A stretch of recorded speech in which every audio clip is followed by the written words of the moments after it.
নমস্কার, news now এর পর্দায় আপনাদের সকলকে স্বাগত। আমি সুমি রয়েছে আপনাদের সাথে। চলে যাব বিস্তারিত খবরে।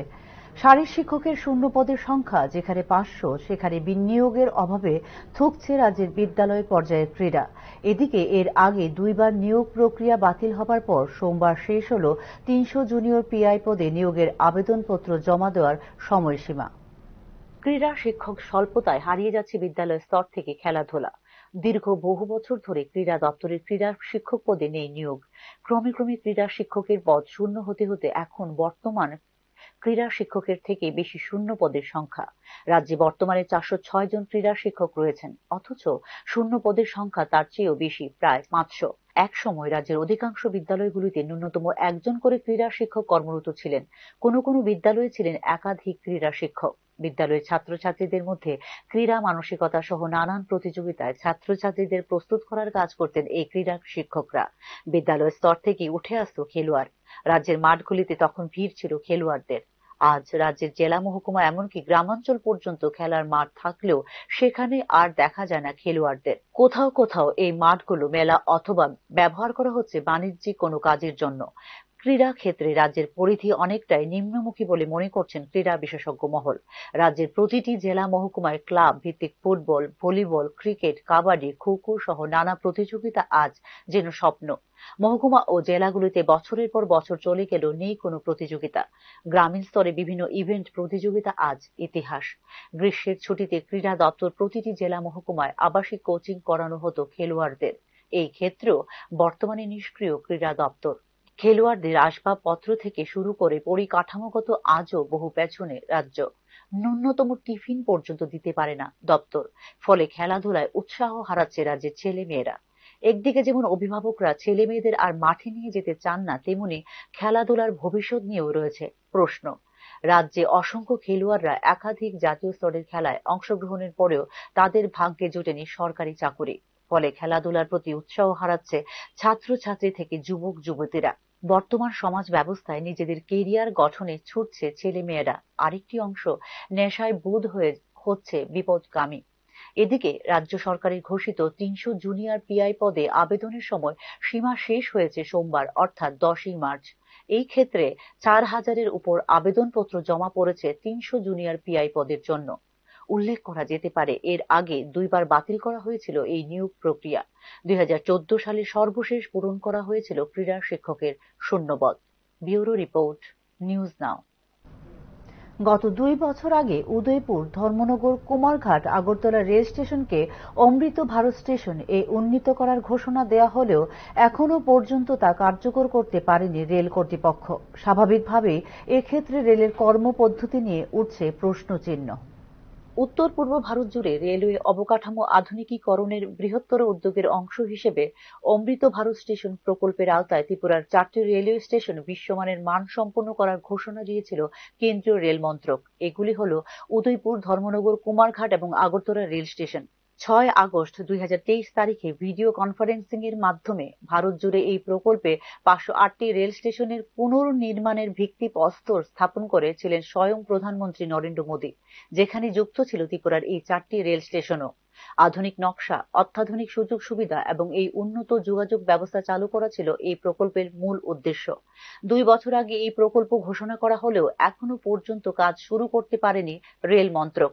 মোট 96.6 কোটি টাকা বাজেটে এই প্রকল্পে রেলওয়ে স্টেশনগুলির পুনর্নির্মাণ রেল যাত্রীদের ভ্রমণ অভিজ্ঞতাকে উন্নত করবে বলে দাবি করেছিল রেল মন্ত্রক।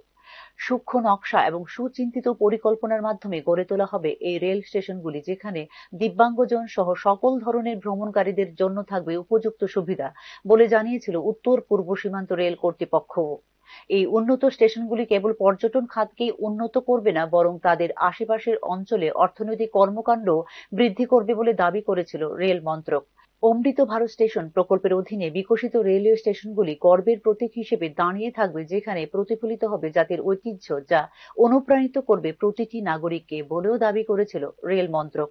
তবে 2 বছর গড়িয়ে গেলেও ঘোষিত এই প্রকল্প বাস্তবায়নের কোনো ধরনের পদক্ষেপ না থাকায় স্বাভাবিকভাবে এক্ষেত্রে প্রশ্ন তুলছেন রাজ্যের সাধারণ মানুষ। Bureau report, news now.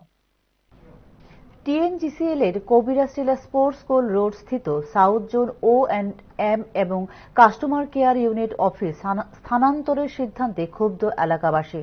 কবিরা স্টিলা এলাকার টিএনজিসিএল এর সাউথ জোন অফিসটি দীর্ঘ প্রায় ৬-৭ বছর যাবৎ এলাকায় প্রায় ৪০,০০০ গ্রাহকদের পরিষেবা দিয়ে আসছিল, কিন্তু বর্তমানে অফিসটি কবিরা স্টিলা থেকে কৃষ্ণনগর স্থানান্তরের কর্তৃপক্ষের নেওয়া সিদ্ধান্তের প্রতিবাদে এলাকাবাসী ক্ষুব্ধ হয়ে অফিসের কর্মকর্তাদের তালাবন্দী করে রেখে অফিসে বিক্ষোভ প্রদর্শন করেন।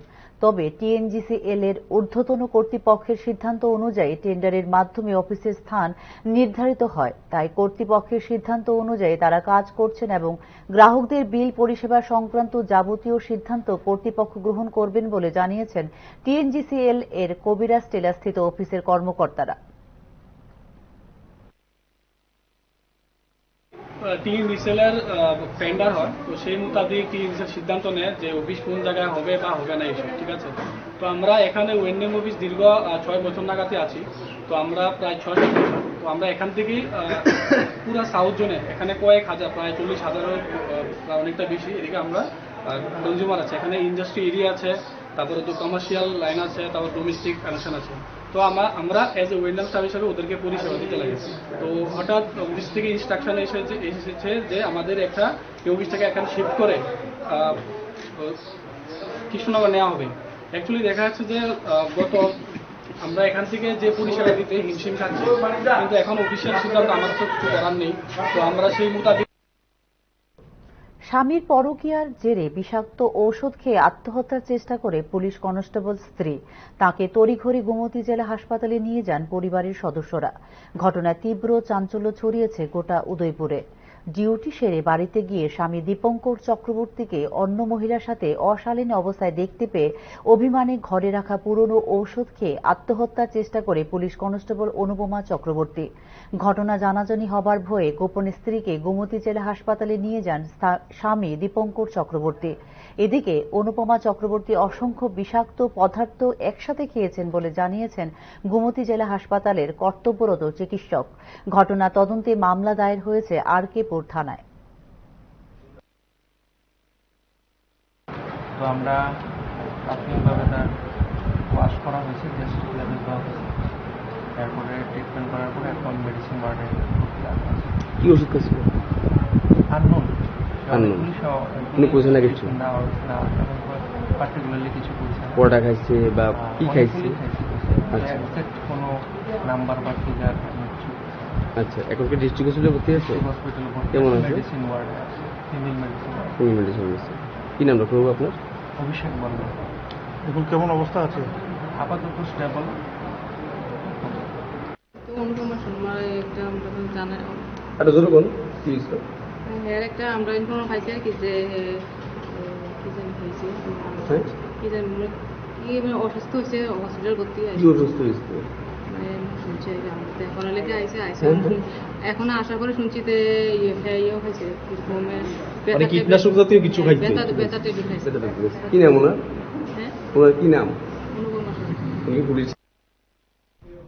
এখনকার মতো সংবাদ এই পর্যন্তই। পরবর্তী সংবাদ দেখতে চোখ রাখুন নিউজ নামের পর্দায়। নমস্কার।